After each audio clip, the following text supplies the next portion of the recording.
Tonight, Superman comes to VOD early, Star Trek has new games, Najani reveals what would have been eternally, and we remember Terrence Stamp. All that and more in this edition of Multiverse Tonight! Welcome to Multiverse Tonight, your source for geek news. We dissect films, games, comics, and much more, bringing you insightful commentary on pop culture. This is Multiverse Tonight. Now, here's your host, Thomas Town. Well, hello and welcome to episode 247 of Multiverse Tonight. I'm, of course, your host, Thomas Townley. And, well, I just got back from the dentist. Everything checks out. I have a little chip in my bottom on my front tooth here that I'm going to have to get fixed. But other than that, I'm fine. My diet's working out well. Actually, I've lost a few pounds from this diet. So, everything's going fairly well right now. But other than that, let's go on to the DC Comics news.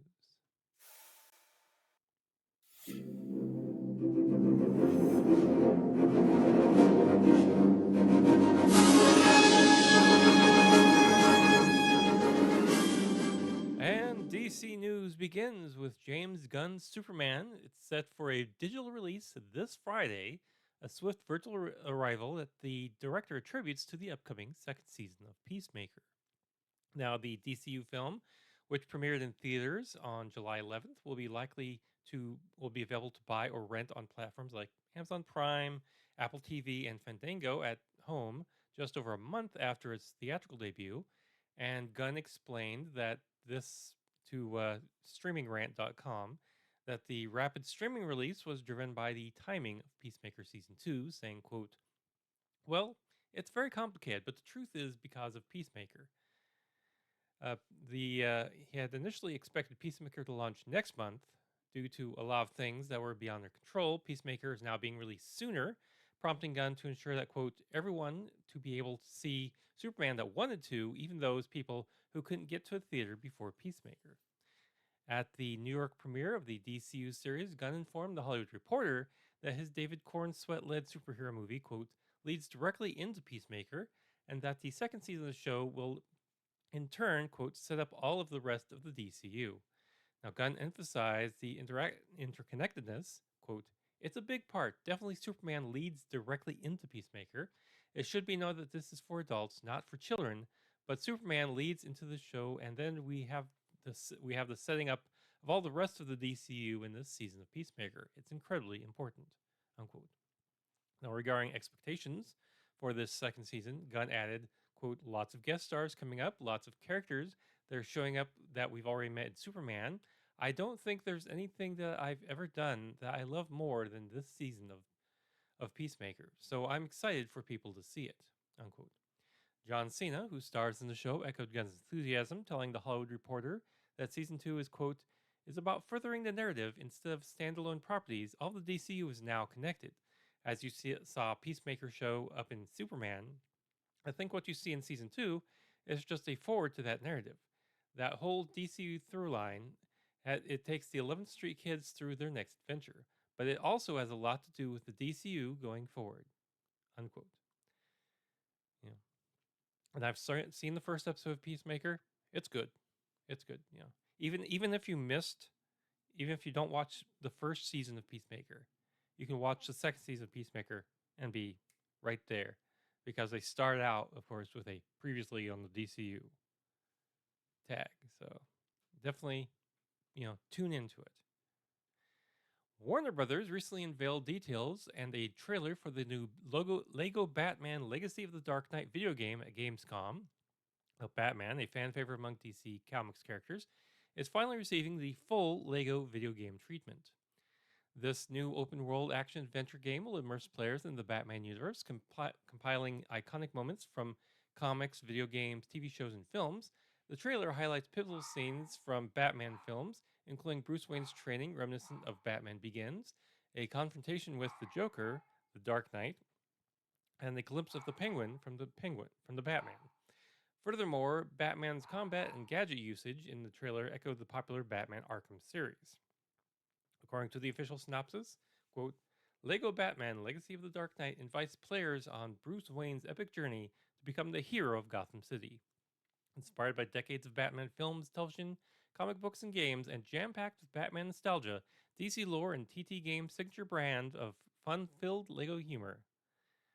Unquote. Now, Lego games have consistently been popular with fans. A recent example of a successful open world Lego title featuring beat 'em up action was the Lego Star Wars The Skywalker Saga game released back in 2022. And it is a great game. I still pick that up every once in a while just to find different characters that I haven't found yet. But that said, let's go on to the Star Trek news. Star Trek news begins with Daedalic Entertainment announcing Star Trek Voyager across the unknown at Gamescom. This was held in Cologne, Germany. Now, this story-driven survival game puts players in the role of the captain of the USS Voyager after the ship is flung 70,000 light years from the Alpha Quadrant to the uncharted Delta Quadrant. Now, players must repair the ship, acquire and manage resources, and embark on away missions to explore the Delta Quadrant and find the way home. Across the Unknown allows players to rebuild Voyager's internal systems, research ways to adapt Delta Quadrant technology for the journey, and manage crew morale, even incorporating Borg technology if players dare. The game features key decisions inspired by the TV series, now ship combat, team management for away missions and ship duties, and roguelike elements to test how long players can lead Voyager. Now, while the Star Trek franchise has often struggled with video game adaptations, Across the Unknown shows incredible potential. It masterfully combines a beloved Star Trek premise, one the show itself often strained to fully explore due to its episodic nature, with engaging video game mechanics. Players will face tough decisions and manage complex systems with combat encounters as an option. Star Trek Voyager Across the Unknown will be available on PC in the future, allowing players to truly embody Voyager's captain. The game is currently able to wishlist on Steam, but the release date has not been announced. Also from Gamescom in Germany, a surprise Star Trek VR game, Star Trek Infection, was announced. This full body narrative survival experience is set to launch later this year on MetaQuest and Steam VR. The announcement trailer for Star Trek Infection invites players into an unsettling world. Now, the story is players assume the role of a Vulcan Starfleet officer on a special mission aboard the USS Lumen. The ship is deserted and an unknown entity has infested it, now residing within the player's body. This infection causes physical mutations, granting dangerous new abilities, but at the cost of sanity and renowned Vulcan composure. The goal is to explore the USS Lumen, fight or embrace the infection, and confront both the darkness within the ship and within oneself. The key features tend to your VR body utilizing a medical tricorder to monitor your condition, treating the infection with a hypospray, or embracing the mutations. You meld with dangerous DNA, manage or exploit mutations to unlock powerful yet unstable abilities. You face the horrors in your mind as a rational and disciplined Vulcan. Players must contend with faltering sanity as something on board learns and exploits their fears. And set phasers to stun and scan for life. Use a phaser, stealth, or the Vulcan nerve pinch to handle threats. The tricorder can be used to scan for dangers and locate vital resources. You will interact with the ship using VR hands, crafting essential tools and weapons for survival. Star Trek Infection is developed by Broken Mirror Games and played with Fire, divisions of Bloober Team, a Polish publisher known for horror titles such as The Blair Witch, Layers of Fear, and the Silent Hill 2 remake. More details are expected as the release date approaches. Now let's go on to the Marvel news.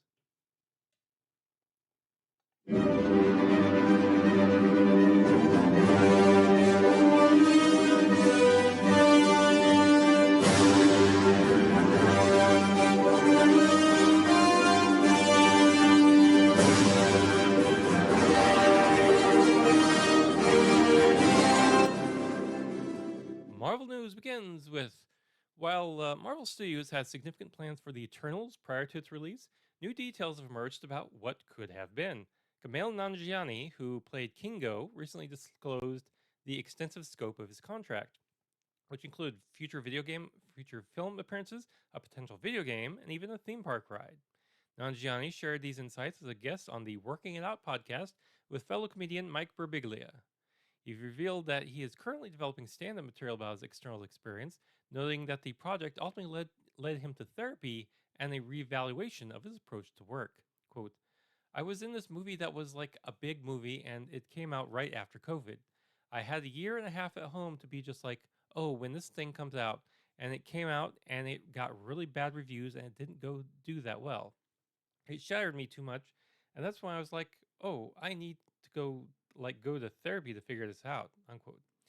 Nanjiani also readily admitted, "quote It's a movie called Eternals, big Marvel movie." I was like, "Oh, this is going to be my job for the next 10 years." I signed on for 6 movies. I signed on for a video game. I signed on for a theme park ride. They make you sign up for all this stuff, and so you're like, "Oh, this is the next 10 years of my life." So I'll be doing Marvel movies every year, and then in between, I'd like do my own little things, whatever I want to do. And then none of that happened. Unquote. So, what was the plan for the Eternals?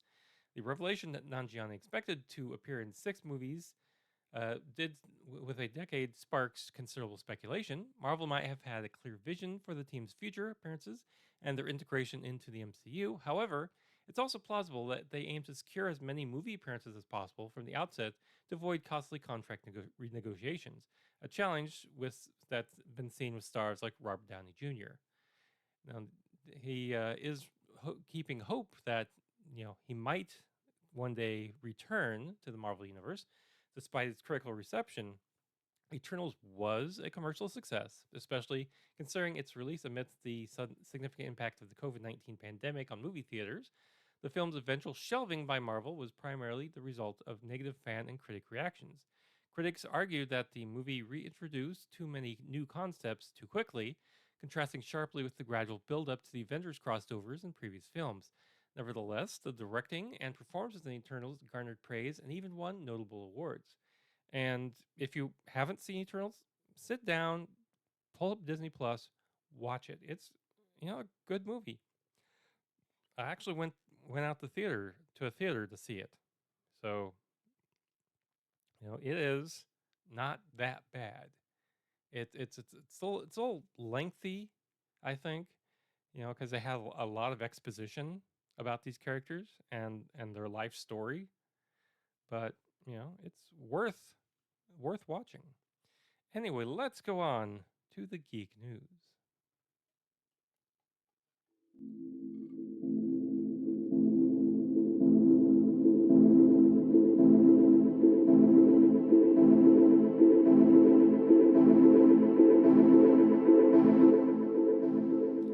Season 15 of Doctor Who concluded with Gatwa, Nkuti Gatwa, regenerating into Billy Piper's Rose Tyler. This set the stage for the upcoming spin off series, The War Between the Land and the Sea, produced by Bad Wolf.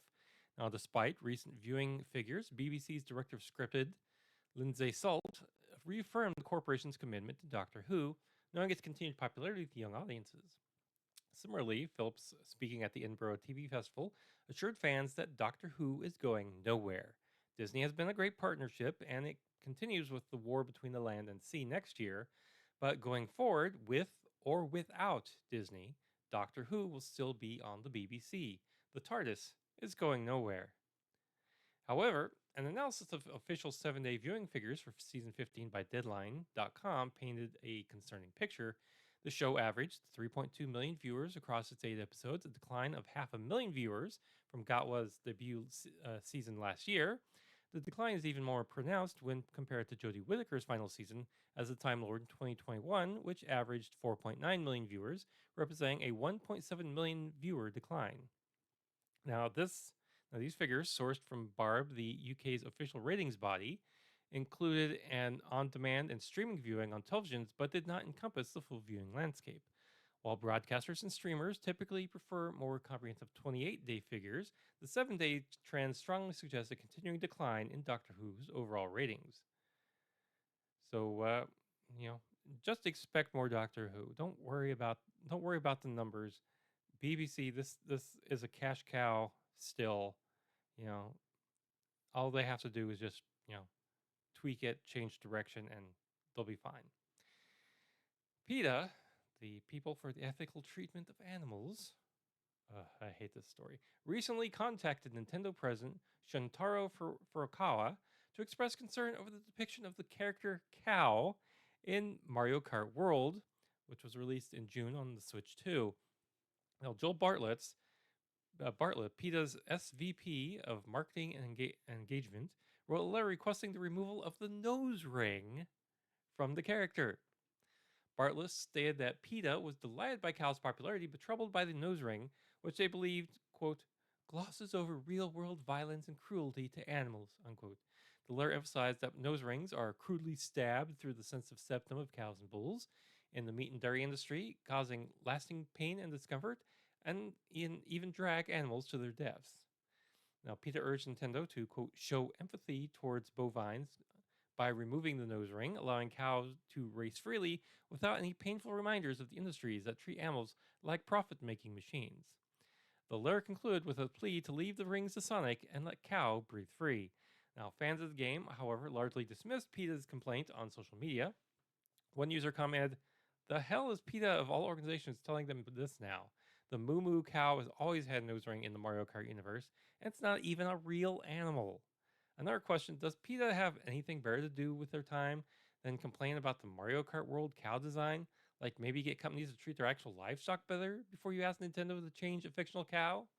A humorous response to a headline read, breaking news, Mario Kart World was called for PETA to remove the stick from their paid to play arse. Now, this is not PETA's first grievance with Nintendo. They have previously criticized Animal Crossing New Horizons for its fishing and bug catching elements and have released parody games such as Mario Kills Tanuki and Pokemon Black and Blue. Yeah, it's hard to get people on your side when you're going after fictional creatures, PETA. Stick the real ones. Yeah. Leave fictional characters alone. It doesn't breathe. Yeah. It's more like a nose ring on a person. So it's yeah, it's insanity. Anyway, the awards for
the 2025 Astounding Lodestar and Hugo Awards were given out at the Seattle Worldcon this year, and there's some interesting winners here. A War of Words by Marie Brennan got Best Poem. Best Fan Artist was Sarah Felix. Best Fanzine was Black Nerd Problems. Editors William Evans and Omar Holman. Best Professional Artist was Alyssa Winans. Best Game or Interactive Work was Caves of Quid by Freehold Games. Best Dramatic Presentation Short Form went to Star Trek Lower Decks for the New Next Generation. And Best Dramatic Presentation Long Form went to Dune Part 2. Best Story or Comic Book went to Star Trek Lower Decks Warp Your Own Way. And Best Series was Between Earth and Sky by Rebecca Roanhorse. And Best Novel went to The Tainted Cup by Robert Jackson Bennett. If you want to look up these awards, go to seattlein2025.org and look for yourself. The key cast revealed.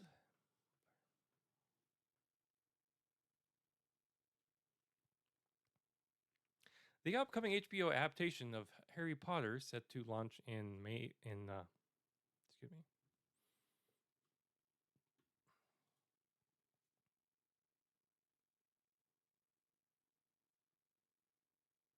The upcoming HBO adaptation of Harry Potter, to launch in 2027, has almost completed its casting, with many key roles now filled. The latest additions include most of the Weasley children, a family integral to the books and original films. The mischievous Fred Weasley will be played by Tristan Harland, while Gabriel Harlan takes the role of George Weasley. Rory Spooner was cast as Percy Weasley, and Gracie Cochran as Ginny Weasley.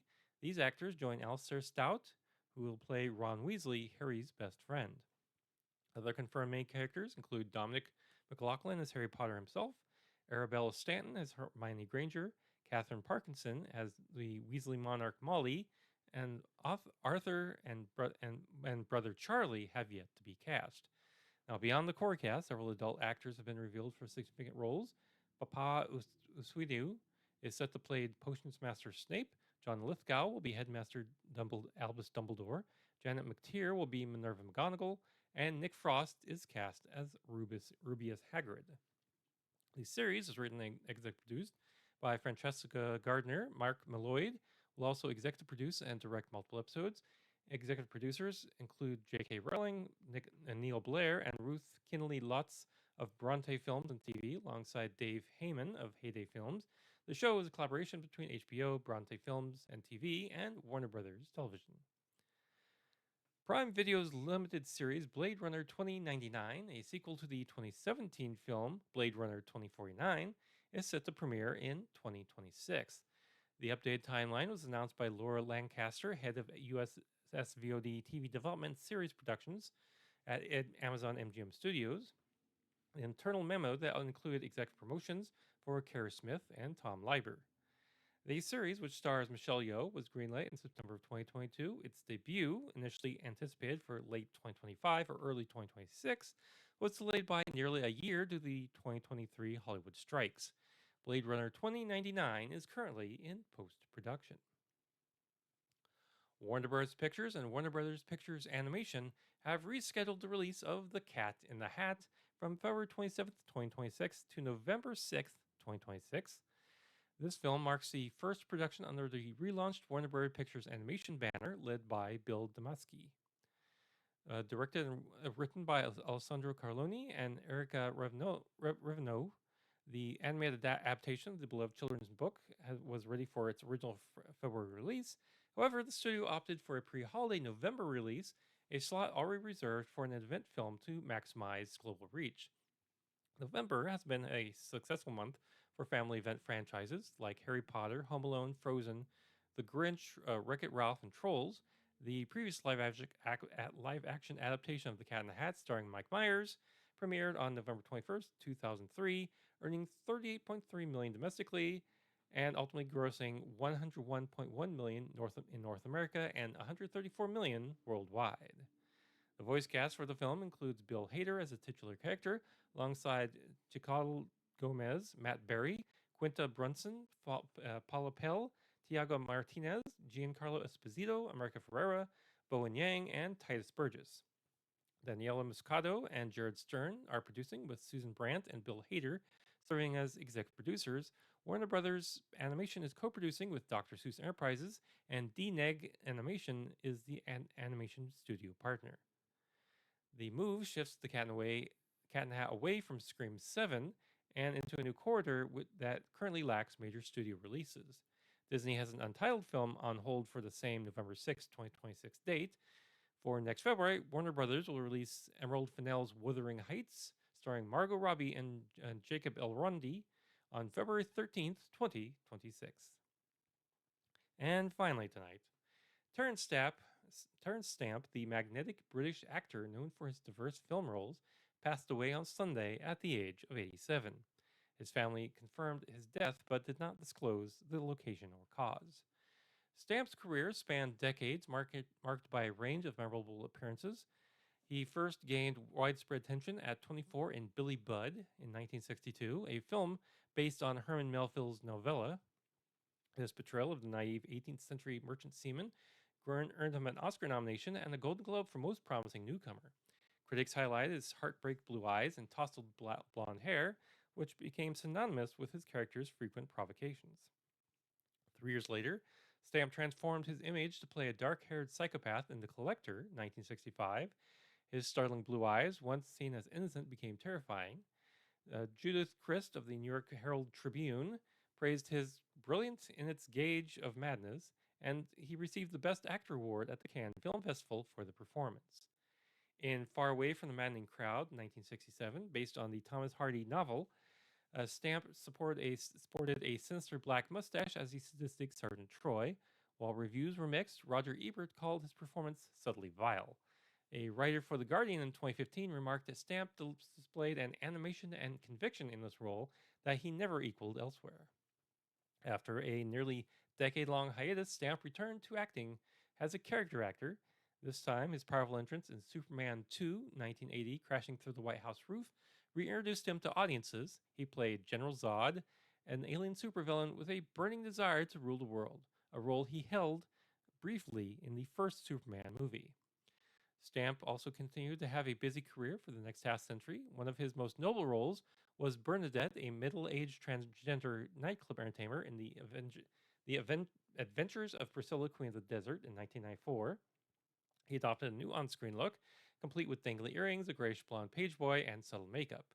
In a 2019 Reuters interview, he explained his connection to the role, stating, quote, "I've got a kind of more developed feminine side of my nature, so it was a chance to knowingly explore that," unquote. He also reflected on the experience of to be born into the wrong body and born into a body that wasn't the same as one's emotions. Born Terrence Henry Stamp on July 22, 1938, in London, he was one of 5 children of Thomas Stamp, a tugboat stoker, and Ethel Stamp. Growing up in the low income East End, Stamp recalled modest career change with suggestions like bricklaying or a Woolworths manager. Despite working at advertising agencies, after school, he secretly pursued acting lessons at the Webber Douglas Academy of Dramatic Arts in London. While Billy Budd is often cited as his debut, Term of Trial, where he appeared alongside Laurence Olivier, was released a month earlier in England. Stamp had a brief and unsuccessful Broadway experience, playing the title role in Alfie in 1964, which closed after 3 weeks, and he later turned down the same role in the 1966 film version, which went to his flatmate Michael Caine, launching Caine's stardom.